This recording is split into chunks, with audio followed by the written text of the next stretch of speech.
ప్రతి నిత్యము ధ్యాన సాధన చేస్తూ ఉండడం వల్ల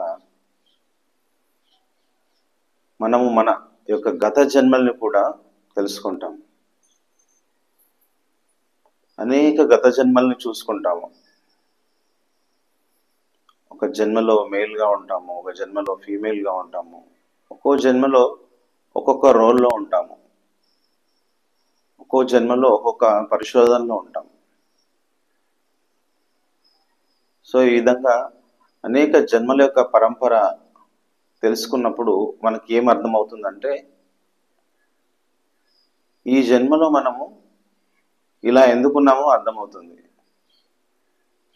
ఒక్కొక్కరి జీవన విధానం కానీ, వాళ్ళ మాటలు కానీ, వాళ్ళ ఆలోచనలు కానీ, వాళ్ళ లక్ష్యం కానీ వేరువేరుగా ఉంటాయి.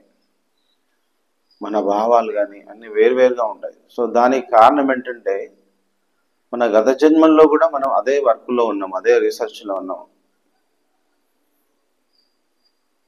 కాబట్టి ఆ విధమైనటువంటి భావజాలము, ఆ విధమైన మాటలే, ఆ విధమైన పనులే మళ్ళీ తదుపరి జన్మల్లో కూడా చేస్తూ ఉంటాం. ఆ విధమైన క్యారెక్టర్, ఆ విధమైన గుణాలే మనకు వస్తూ ఉంటాయి. సో ఈ ఆత్మ పరంపరలో, ఆత్మ యొక్క డెవలప్మెంట్ క్రమంలో ఆధ్యాత్మిక పరిణితి కొద్ది కొద్దిగా జరుగుతూ ఉంటుంది. ఒకేసారి ఫాస్ట్గా కాకుండా కొద్ది కొద్దిగా మన గుణాల్లో మార్పులు వస్తుంటాయి. కొద్ది కొద్దిగా మన అనుభవాల్లో మార్పులు వచ్చి అనేక జన్మలు అలా తీసుకుంటూ ఒక సంపూర్ణమైన జ్ఞాన స్థితికి మనం చేరుకుంటాం. సో ఈ అనుభవాలను మనం తెలుసుకున్నప్పుడు మనం అనుకోవాల్సింది ఏంటంటే, జీవితం అనేది ఒక డ్రామా. ఒక లైఫ్లో ఒక రకంగా ఉన్నాము, ఇంకో లైఫ్లో ఇంకో రకంగా ఉన్నాము, మరో లైఫ్లో మరో రకంగా ఉన్నాము, ఈ లైఫ్లో ఈ రకంగా ఉన్నాము. శరీరాలు వేరుగా ఉన్నాయి, చేసే పనులు వేరుగా ఉండొచ్చు, కానీ అందులో ఉన్న ఆత్మ ఒకటే, చైతన్యం ఒకటే. విభిన్నమైన రోల్స్లో ఉంటున్నాం. So life is a drama, ఒక నాటకం లాంటిది. సోల్కి జీవితం అనేది ఒక నాటకం లాంటిది. జీవితం అనేది ఒక నాటకం అన్న అవగాహన మనకి ఎప్పుడు వస్తుందంటే, మనకు సంపూర్ణమైన ఆధ్యాత్మిక అనుభవాలు వచ్చినప్పుడు, మన ఆత్మ పరంపరను చూసుకున్నప్పుడు జీవితం అనేది ఒక నాటకం అనేది అర్థమవుతుంది. సో ఎప్పుడైతే జీవితం అనేది ఒక నాటకం అని తెలుసుకుంటామో, నాటకాన్ని నాటకం లాగానే చూస్తాం, కానీ అంత సీరియస్గా తీసుకోవాల్సిన అవసరం ఏమీ లేదు.